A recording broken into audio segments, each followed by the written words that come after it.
आज हम लोग समझते हैं गोली दर्पण से संबंधित कुछ टर्मिनोलॉजी। देखिए, गोली दर्पण में कुछ कुछ हेडिंगें आ जाती हैं जो समझ में नहीं आती कि ये क्या है। तो आज पहले वही समझा लेते हैं, फिर बताएंगे कैसे बनता है प्रतिबिंब। तो गोली दर्पण, अच्छा यहाँ पर दर्पण लिख दिए हैं तो आप लोग लिख लीजिएगा गोली दर्पण। तो ये समझ लीजिए कोई गोला है। अब इस गोले को ऐसे आधा काट दें, एक में अंदर पेंट कर दें, एक में बाहर पेंट कर दें, तो दो ठो दर्पण बनेगा। एक इस साइड का, इस टाइप का, एक इस टाइप का। इसमें बाहर पेंट कर दिए और इसमें अंदर पेंट कर दिए। तो पहला क्या हेडिंग है? ध्रुव। अच्छा, ध्रुव किसे कहते हैं? तो याद रखिएगा, ये जो दर्पण है इसका जो मध्य बिंदु होता है, यानी ये, इसी को क्या कहेंगे? ध्रुव। और ध्रुव को प्रदर्शित किससे करते हैं? Capital P. यानी ये क्या हो गया? तो ये है कैपिटल पी। अच्छा, ये अब जल्दी से आप कमेंट में बताइए, ये कौन सा दर्पण है और ये कौन सा दर्पण है? तो इसका भी, ये जो मध्य बिंदु है ये क्या कहलाएगा? पी, यानी ध्रुव। ठीक। तो जो दर्पण का मध्य बिंदु होता है, या कह लीजिए दर्पण का जो बीचों बीच वाला भाग होता है, वही क्या कहलाता है? ध्रुव, यानी पोल। क्लियर? अब दूसरा क्या है? वक्रता केंद्र, वक्रता त्रिज्या। देखिए, ये है गोला, इसी गोले से ये बनाया गया है ना, तो इस गोले का कोई केंद्र होगा, होगा ही। तो यहाँ पर देख लीजिए, ये बना दिए हम अवतल दर्पण। तो अगर इसको इस तरह से करते हैं तो यहाँ ये इसका केंद्र कहलाता, कहलाता कि नहीं? तो यही जो केंद्र है इसी को कहते हैं वक्रता केंद्र। क्या कहते हैं? वक्रता केंद्र। और प्रदर्शित किससे करेंगे?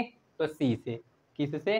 Capital C. अंग्रेजी में कहते हैं सेंटर ऑफ कर्वेचर। यानी देखिए, ये गोली दर्पण जिस खोखले गोले का बना रहता है उसके केंद्र के को ही क्या कहते हैं? वक्रता केंद्र। और ये जो पॉइंट है ये क्या कहलाता है? ध्रुव। ठीक। अब याद रखिएगा, ये ध्रुव और अगर वक्रता केंद्र दोनों को मिला दें एक सीधी रेखा से, तो ये देखिए, इससे हम दोनों को मिला दे रहे हैं, तो ये जो सीधी रेखा है इसी को कहते हैं मुख्य अक्ष।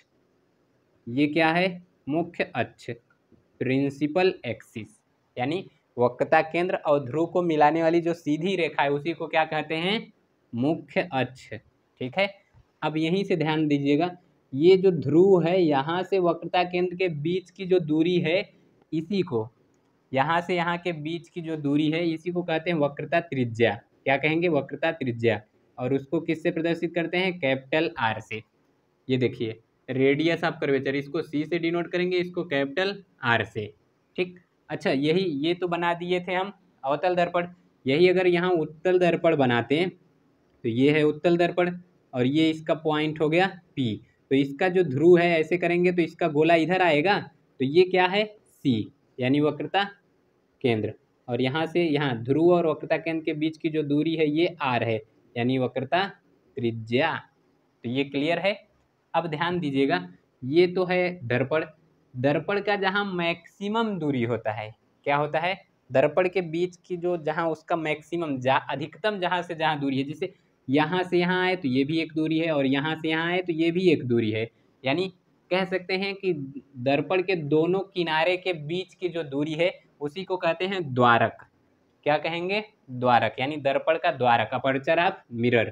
तो ये जो है इसी को क्या कहते हैं? द्वारक। इसको यम मान लिए, इसको यन मान लिए, तो द्वारक को किससे प्रदर्शित कर दिए? यम और यन से। ठीक। तो क्या क्या हो गया? ध्रुव हो गया, और वक्रता केंद्र ये भी हो गया, वक्रता त्रिज्या ये भी हो गया, अब मुख्य अक्ष ये भी हो गया, द्वारक ये भी हो गया। अब ध्यान से देखिएगा, यहाँ ये है अवतल दर्पण। अगर हम यहाँ से प्रकाश किरण ऐसे मुख्य अक्ष के समानांतर गुजारें तो ये टकराने के बाद जहाँ से जाती है, यहाँ से ये गई, अब इधर से एक खो गुजारे तो ये जाके वहीं मिल गई। ठीक। ये इस बिंदु द्वारा दिखा देते हैं कहाँ मिल रही है। तो ये जो पॉइंट है ना इसी को कहते हैं फोकस, या कह लीजिए मुख्य फोकस। प्रदर्शित किससे करेंगे? एफ से। तो फोकस कहिए या मुख्य फोकस, डिनोट किससे करते हैं? Capital F. स्मॉल एफ लिख देंगे तो वो दूसरा हो जाएगा। तो ध्यान दीजिएगा, देखिए, ये है दर्पण का पॉइंट पी, यानी ध्रुव। ठीक। तो ध्रुव और ये जो ऊपर जा रही, ये यहाँ पर ये हम मान ले रहे हैं सी, यानी वक्रता त्रिज्या। और ये जो रेखा दोनों वक्रता त्रिज्या और ध्रुव को मिलाई हुई है मुख्य अक्ष। अब इसी के बीच, यानी जैसे मुख्य अक्ष के समांतर, यानी मतलब जैसे मुख्य अक्ष गया वैसे कई ठो प्रकाश किरण जाए, तो दर्पण से टकराते मान वो जिस पॉइंट से जाकर जहाँ दो प्रकाश किरण मिल जा रही हैं मुख्य अक्ष पर, वही कहलाता है मुख्य फोकस, या इसी को फोकस कहते हैं। ठीक, अब यही हम समझ लेते हैं फोकस दूरी। यहाँ ध्रुव से फोकस के बीच की जो दूरी है इसी को कहते हैं फोकस दूरी। इसको प्रदर्शित करते हैं स्मॉल एफ से। किससे प्रदर्शित करेंगे इसको? स्मॉल एफ से, और उसको कैपिटल एफ से। बताओ कितना दर्पण से संबंधित जो परिभाषाएं थी कितनी सरल थी। कहीं पर सी लिख दिया, सेंटर ऑफ कर्वेचर, कर्वेचर आप मतलब सेंटर ऑफ कर्वेचर, तो वो हो गया वक्रता केंद्र। आर लिख दिया गया, रेडियस यानी रेडियस ऑफ कर्वेचर, वक्रता त्रिज्या। पी लिख दिया गया, पोल यानी दर्पण के बीच वाला बिंदु। दर्पण का जो अधिकतम दूरी है वो द्वारक कहलाएगा, अपर्चर। और जहाँ दो प्रकाश किरण मिल जाए मुख्य अक्ष पर वो मुख्य फोकस कहलाएगा। दर्पण से उसकी दूरी तो ये फोकस दूरी कहलाएगी। बोलिए कहीं कुछ दिक्कत? जैसे यहाँ हम बना दिए उत्तल लेंस, ठीक, और ये देखिए इसका सी इधर हो गया और यहाँ पर हम मान लिए यफ। तो देखिए यफ और ये क्या है? पी। तो पी से यफ के बीच की जो दूरी है उसको कहते हैं फोकस दूरी, और पी से जो सी के बीच की दूरी है उसको कहते हैं वक्रता त्रिज्या। क्या कहते हैं? वक्रता त्रिज्या। अगर आप लोगों को फोकस दूरी और वक्रता त्रिज्या में संबंध पता है तो कमेंट करके बताइए जरा। तो दर्पण से संबंधित मुख्य परिभाषा क्लियर है।